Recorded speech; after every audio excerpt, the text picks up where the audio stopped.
And welcome back, gubernatorial candidate Annette Taddeo joining me here. I want to get into a big issue facing Floridians. We here at WPTV have done a lot. In fact, we created a series called Priced Out of Paradise, hearing from our neighbors, people who live in our community. Some people just can't afford to live here anymore. In some cases, people's rent escalating 57%. What have you done to date in the state legislature to help deal with some of this? Well, one of the things that I've done is that since I got there, I have co-sponsored a bill for us not to be able to raid the Affordable Housing Trust, which, by the way, has been raided by the Republicans for decades now. So one of the reasons we're in this mess is because of that.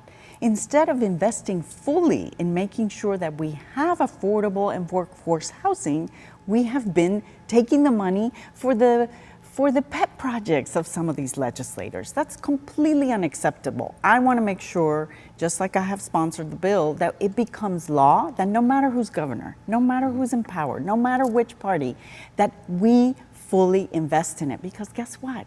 It doesn't work for the economy. It doesn't work for anyone. Where are the teachers going to live? Where are the nurses? Or where is everyone going to live if you can't afford it? And obviously we have a visitor industry, so we need to make sure that those workers have a place to live. Look, I've personally seen this.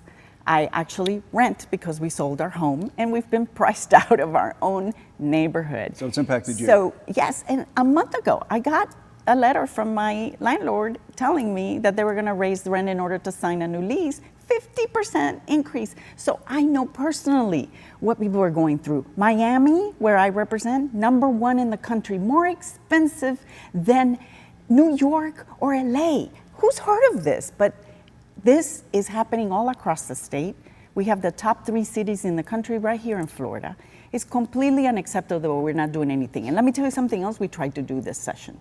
We tried to make sure that at least temporarily we can have some kind of limit on the increase. And this should be just temporary.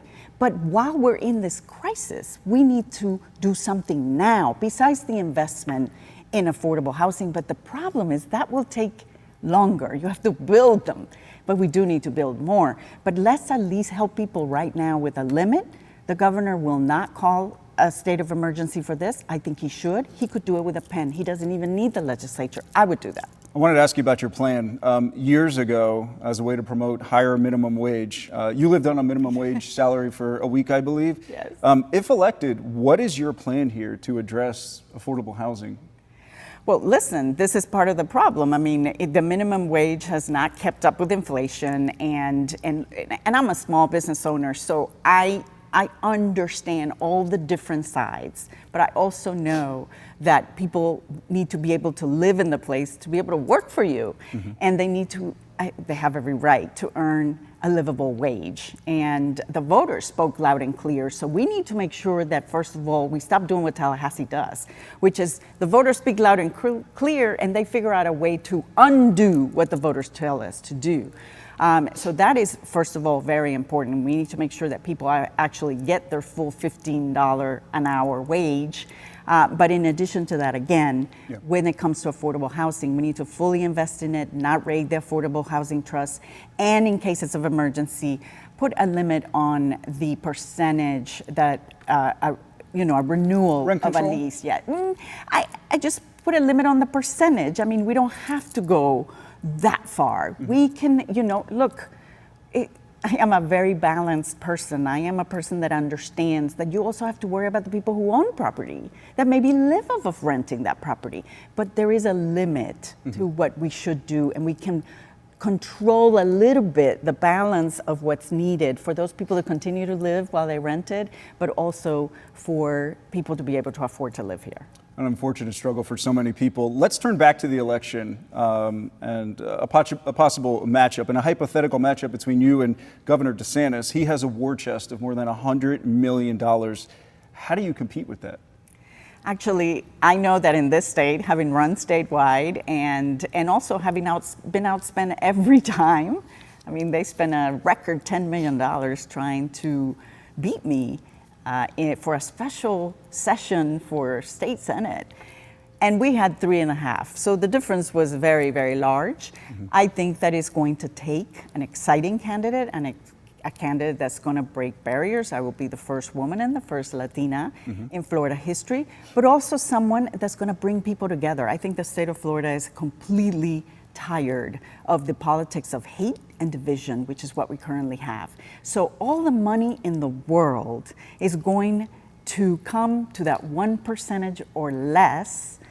He only got elected by 30,000 votes. Let me tell you, if we simply increase or we get the same percentage that Hillary Clinton got in her election in Florida, in the top 5 counties with a large number of Hispanics, we will actually increase our vote count by 350,000 votes. And this man is in office, Ron DeSantis, by 30,000 votes. I know that there's a way for us to win, and that's how we're going to do it. As you just said, you're trying to become the first Latina governor here in Florida. The Hispanic vote in Florida is big, obviously. The new census numbers show Hispanics make up about 1/4 of Floridians. Why do you think Republicans have been successful in making inroads in the Hispanic population, and what are you doing to get them to vote for a Democrat? Absolutely. They've been making inroads, and I feel like a broken record. I've been warning about this for a long time. They've been successfully using the label of socialism. But let me tell you, it hasn't worked on me. They didn't just call me a socialista or a comunista. They also called me a terrorist sympathizer. And we fought back. We fought back with my personal story. First of all, we didn't take it. We didn't say, I'm a capitalist. It's not enough. We fought with my personal story of how my own father, an American fighter pilot who fought the Nazis in World War II, actually got kidnapped by the FARC terrorist group. That's why at 17 I had to flee here, to come here to Alabama. And that story resonates with the voters. They're able to see that not only do I have the experience personally of what it feels like to flee and to not want to go there, but also I am somebody who's actually, unlike Ron DeSantis, I've signed the front of a paycheck, not just the back. For 30 years, I've met a payroll every week, and I still do to this day. So these are the ways that we're going to fight back on that, and that's how we're going to get this vote back. But also the pride and joy, of course, of the fact that you're going to have somebody that can speak to the Hispanic community, not just in Spanish, but understands the nuances of all the differences that we all have. And as we wind down on our time here, what's your final message? What do you want voters to hear from you? Well, I want voters to know that I am a mom who cares tremendously about our kids and their future. I am a small business owner. I am somebody that has been through thick and thin in her life. My entire life, from the moment I was born, I've had to fight, and I get that fighting spirit from my dad, a fighter pilot, and because I was born without an upper lip, so I really couldn't speak, couldn't drink from my mother's breast milk. Every step of my life, having to flee, move to Alabama, learn English. I mean, every single step of my life has been barriers along the way, including when I ran for the state senate when the party told me not to. So I know that we need a fighter to go up against the guy, and all this money that he has, we need someone that's going to be able to beat that with the fight that we need and the coalition of voters to win. Very good. Very quick question here. The Floridians are hurting. A couple seconds left. What would you say to them?